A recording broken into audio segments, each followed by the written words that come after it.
Okay, so if you've seen the previous video, it was really dark. I turned on the light. The light has, I don't know, I don't know what the light has done, but the light is on. You can actually see all of my face right now, which is fantastic because we are talking about setting yourself up, getting your business ready in your mind and your heart and your systems for growth from a strategic perspective. You have now put down everything that you need to do. You've started to do all of the things that you need to do, and you stopped doing, hopefully, all of the things that don't actually help you get to the money fast. And remember, when I say help you get to the money fast, when we get to the money fast, we can expand our impact faster. This is why we just need capital. We live in this world where we need capital in order to expand our impact. When it comes to scaling and growing your business, the one thing I'll say, it's so much less about working more. Though I'm not gonna lie, there was typically a phase where, again, just like with the airplane taking off, you have to go into overdrive a little bit. You have to work a little more. But the ultimate purpose, pun intended, of scaling is to actually scale up your impact without having to, as you 10x your impact, also 10x your time spent. Like that would be crazy, right? So I want to sort of just take that fear away from you right away. Scaling is never, ever, ever intended for you to spend more time on your business. Scaling is always intended for you to expand your impact. And when we expand our impact, we also increase our revenue. When we increase our revenue, we can expand our impact. When we expand our impact, that is a sign that we are increasing our revenue, and it just goes on and goes on and goes on. Really, scaling is about doubling your brain capacity. It's about outsourcing things to systems, to templates, to platforms, to a team. So let's talk about how to pinpoint when you're ready to do that in your business and what you'll want to do when you do get to that place. Really, that place, or even just getting to that place, is truly about growing all the way away from being an employee and all the way into being a CEO. From the get-go, you want to have a vision for how your business will be able to grow and what that's going to take. One-on-one is never the way to grow. It's the way to start and to get yourself to a position where you can grow. So right now, you may catch yourself thinking, I'll get a proper system for this once, A, B, and C. Or I don't need this to be pretty right now until A, B, and C. Or you may say, I'll just send actual emails via Gmail instead of getting this onto a listserv. Until. Now, you've heard me say this over and over again in this course, right? Like it's okay for it to be shabby, but you don't want to fall into the mindset of, oh, like I don't really need this because I'm not really a real entrepreneur. And like, I'm just a little person over here who's trying to make something happen. And therefore I never ever need systems. Like that's sort of the downfall I want you to not fall victim to, right? So I'm not saying that you shouldn't ever think that. Whenever in doubt in the beginning stages of your business, like much rather you sent out an email than not. I'd much rather you hand out this offer in a manual way than not handing out the offer, right?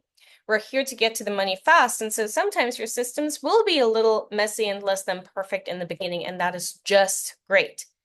And as you're consistently implementing this course, you should be close to or have already gotten your first clients and maybe seeing some traction with your online audience as well. So as you get to that point, it's now time to keep an eye out for any repetitive, and tedious things and begin to ask yourself, how can I automate this? How can I templatize this? How can I systematize this? Could I outsource this either to a platform or a human? Is there a platform or system that can make this more efficient for me? Whenever you have a minute or an hour to make something more efficient, use that hour. Move to ConvertKit, move to Teachable, create a Zap between Stripe and Kit so that you can work yourself out of the manual handling of delivering your offers. Create documents with templates. Why write the same onboarding email 100 times over? This is you planning for growth. It's not even you growing. It's you setting yourself up for growth success, because now you have a whole bunch of templates for yourself to save yourself time, but also templates to hand over to your VA when you do hire one. Do you take clients through the same onboarding process every time? And perhaps if you do, instead of doing this live, you can save yourself the time and your client also, and create a pre-recorded course for this process that you send to your clients and have them complete before your first scheduled session with you. Or maybe if you ask them the same questions in the onboarding email or on the call even, put a questionnaire together, have them answer these questions before they even come and talk to you. This is not just for you, it's also empowering your client. It's also up-leveling your service to your client. Get yourself a link to schedule calls into your calendar so that you don't have to go back and forth, oh, this time and that time, and what's your time zone? Just get a link. As you grow to more private clients, specifically to clients that fill up more than, I think, 50% of your time, the time that you spend on your business, you will now want to look to diversify your offers and systematize the backend. So what to do at this point? At this point, everything you do actually becomes about, again, expanding your impact without burning yourself out. The key to that will be, as I said before, having the right systems and diversifying your offers. In order to be able to determine what your systems need to do and what your offers need to be diversified into, you kind of will have to go back to the roots. What is your purpose and how are you making good on your purpose? Like in teaching you how to set up your business purpose and begin to think of your client journey with all of the buckets, I've already set you up for diversifying your offers. So go back to your purpose. What do you need to create in order to make good on your purpose? Check in with your vision. Every offer that you create beyond 101 should help you create more of the ideal life that you live, not less of it. So this is where we go into the nuance that I don't have, that would go beyond the scope of this course. But this is where we get into the nuances of really looking at how to set up your group offers, how to set up your mastermind, how to even set up your one-on-one so that you can go and live the life that you want to live. Because I need you to live the life that you want to live so that you can pour from a full cup, not try and pour from an empty cup. And the third thing, again, purpose one, vision two, the third thing is go back to your client journey.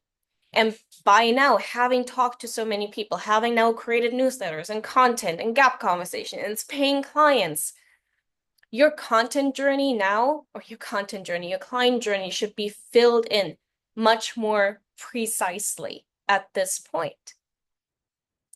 So when it comes to how, why, when to diversify your offers, be it into a bunch of courses, into masterminds, memberships, etc. Currently, I only cover this inside my mastermind, and my mastermind is for those that have already scaled to 5 figures and beyond. And the best place for you to plug into how to diversify your offers at this point is my Unchained Entrepreneur Masterclass. I've used it just, because as an example throughout this course. So if you're ready to figure out, okay, wait a minute. So I've done all of the things that Dina told me to do. I have my paying clients. I am beginning to gain traction online. My email list is beginning to be more engaged. What now? The what and the how, no, the what and the why is in the Unchained Entrepreneur Masterclass. You'll have a link below. That is the natural next step for you to figure out what to do now. You'll want to do this sooner than you think, but not before you've built out at least 5 paying clients and at least a list of 100 emails. Roughly, like if you have 90 emails, fine. But if you have only one paying client, you're like, I'm ready to scale and diversify my offers. I'm like, based on what experience? Go back to the drawing board. But if you're hitting capacity already with your paying clients, you're like, oh my gosh, like I feel like two more clients and then I might be full. Then it's like kind of Hail Mary time to diversify your business.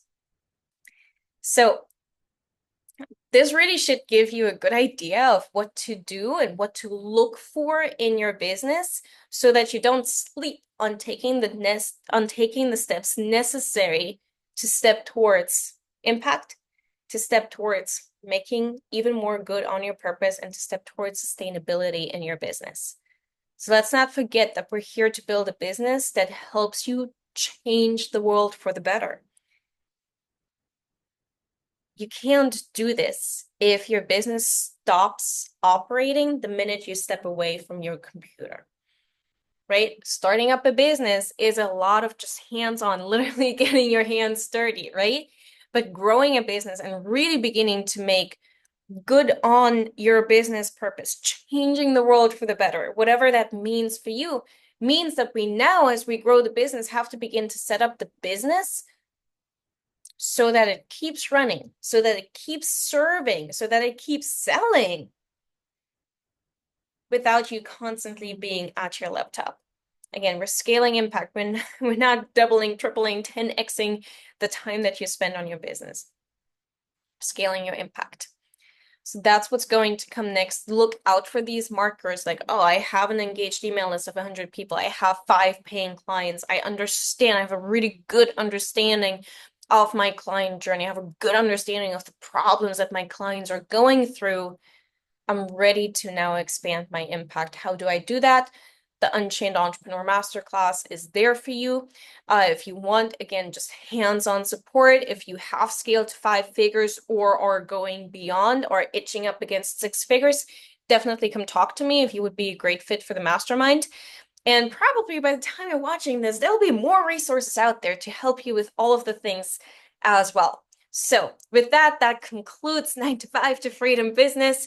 I'm so glad that you are here. Thank you again for trusting me, trusting Wave the Founder with your time, with your business, with your vision. Whenever in doubt, check in with yourself. Whenever in doubt, check in with your purpose. Your vision and your purpose are meant to be your North Star. Your vision and your purpose will always help you make the right decision. When it comes to hiring decisions, when it comes to hiring coaches decisions, when it comes to strategy decisions, everything that you do, don't do it from a place of scarcity. Don't do it just because a new fancy person, mentor, coach, whatever, is offering you this fancy strategy. Take the fancy strategy if and only if it will support both your vision for yourself and the purpose of your business. And with that, I love you. I mean it. I love you very much. I hope to see you soon, hear from you soon. Take good care. Go and create more freedom today than you did yesterday, and go and make good on your purpose. Go and have fun. Go and change the world. Bye-bye.